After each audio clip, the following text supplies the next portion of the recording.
Welcome, dear friends, to TIBP Live.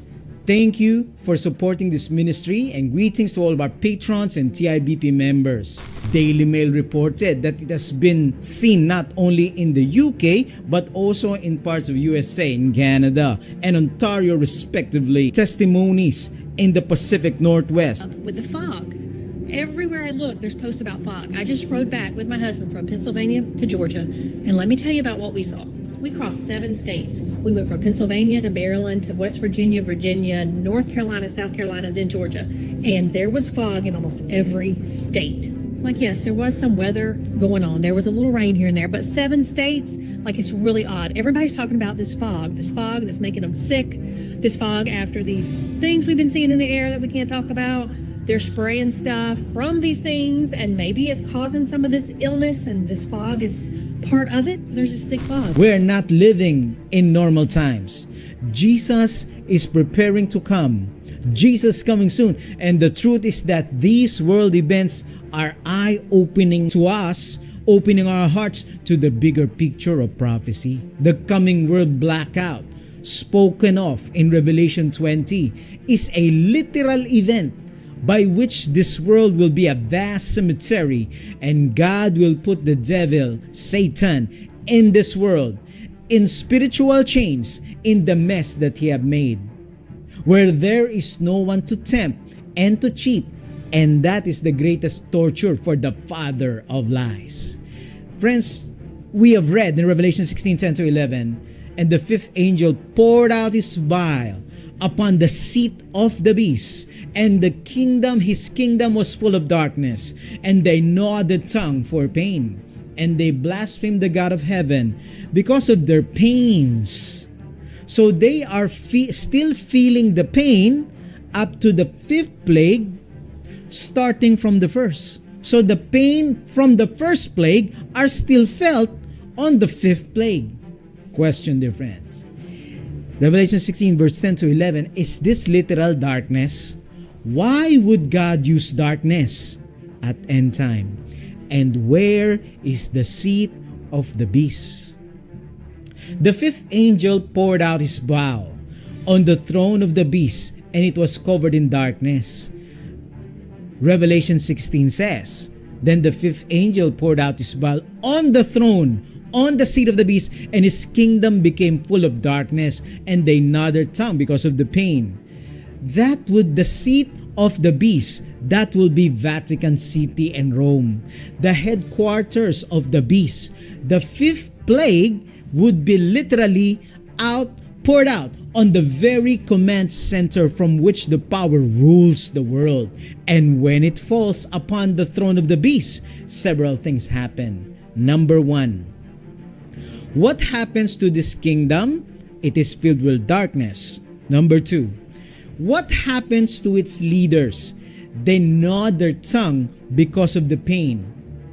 Painful source from the plague number 1. Do you remember another kingdom that is filled with darkness? Answer, Egypt. What was peculiar about the darkness? It was painful. There was darkness around everyone except the saints. Why? Because they have made God the light of their lives. In the same way in our lives right now, let us make Jesus the light of our lives.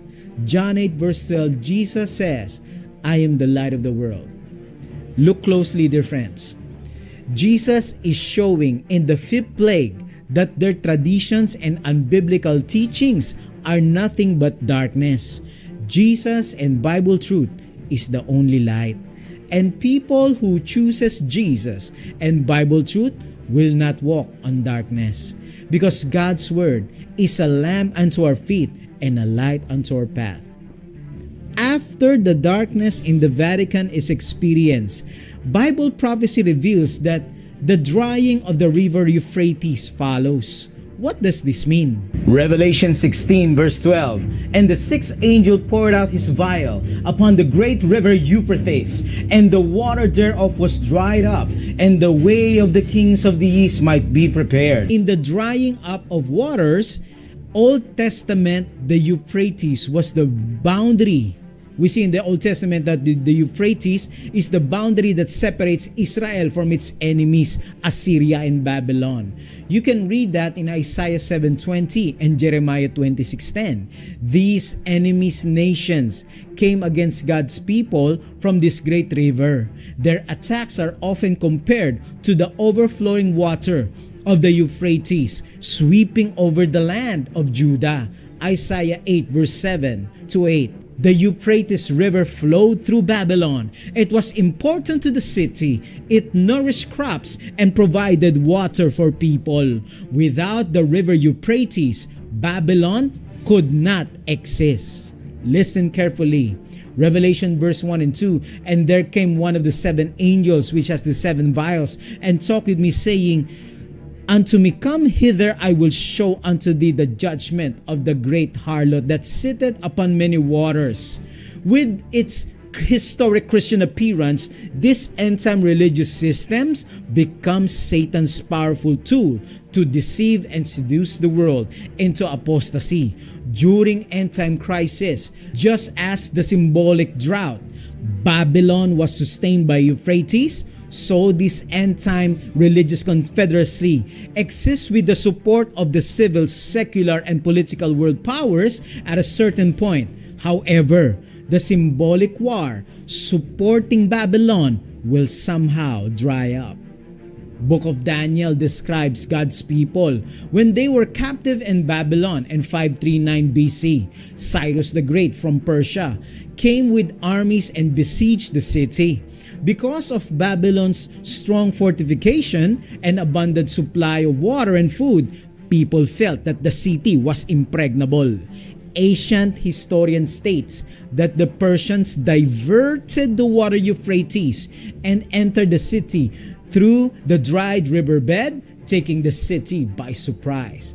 Because of Babylon's overthrow, God's people were allowed to return to their homeland. The capture of ancient Babylon by Cyrus the Great. This is the background of the sixth plague scene. As in the case of ancient Babylon, so here, the symbolic drought, the drying up the Euphrates River, results in the collapse of end-time Babylon, the enemy of God and His people. While Babylon has all the nation behind itself, Revelation 18 verse 3, those powers will eventually withdraw their support from the papacy and Rome and turn against Rome, crossing its fall. Revelation 17:15 to 17. This is how the drying of the river Euphrates in the book of Revelation should be understood. And the 10 horns which you saw on the beast, this will hate the harlot and make her desolate, and naked eat her flesh and burn her with fire. A question arises. Why do civil, secular, and political world powers have a sudden attitude in the Antichrist, the papacy, toward modern Babylon? The world's people have focused their hopes in the papacy, Babylon, for protection as they experience the upheavals in nature. They hope that Babylon, the Church of Rome, will protect them. However, as they observe the plague striking the very seat of the beast's authority, the disillusioned people realize the impotence of the papacy, Rome, Babylon, to protect them from the plague's effect. Revelation 16 verse 10, feeling deceived and filled with hostility, they are united as they turn against Babylon and destroy it. Revelation 17 verse 17. The river drying up, the Euphrates River, in Revelation and the subsequent collapse of end-time Babylon is to prepare for the ways of the kings of the east, or from the rising of the sun. Who are the kings of the east? Revelation clearly shows that they are Jesus and His army, the army of saints engaged in the final battle. These will wage war against the Lamb, and the Lamb will overcome them, because He is the Lord of lords and King of kings, and those who are with Him are called and chosen and faithful. The world will flock and follow the papacy. An action plan and the Laudato Si action plan allowed that to see the majority will be behind Rome, but the darkness on the very headquarters of the papacy, which is the fifth plague, will expose Babylon, that the religion of Rome is bankrupt, how helpless she is, and they will withdraw their support and turn against her. The book of Revelation shows us the people that will receive the mark of the beast in their foreheads, where they make decisions, those who are faithful to Jesus Christ and have endured until the end. He will dwell on the heights. His refuge will be rocky fortress. His food provided, his water is assured. Isaiah 33 verse 16. Dear friends, one of the major purposes of prophecy is to open our eyes. Prophecy reveals that those who put their trust in Jesus will never walk in darkness. 2 Thessalonians 2:8, and then shall the wicked one be revealed, whom the Lord shall consume with the spirit of his mouth, and shall destroy with light, with the brightness of his coming. Is this your desire, dear friends? To live by faith and not in fear. This is how you eat an Oreo. These calamities that we are experiencing now, these are just quote-unquote rehearsals, a snapshot, a future picture of a bigger prophecy, signs of the times. But dear friends, we are a year closer to the second coming of Christ. The question is, are you ready? Are you totally surrendered? Are you living daily surrendered to Him? Friends, join TIBP Media in spreading the truth of God's Word. Kindly type in the comment section, Jesus is the light of my life. Jesus is the light of my life. Thank you, dear friends. Kindly share this inspiring prophecy update, and may we continue to preach truth found in Bible prophecy.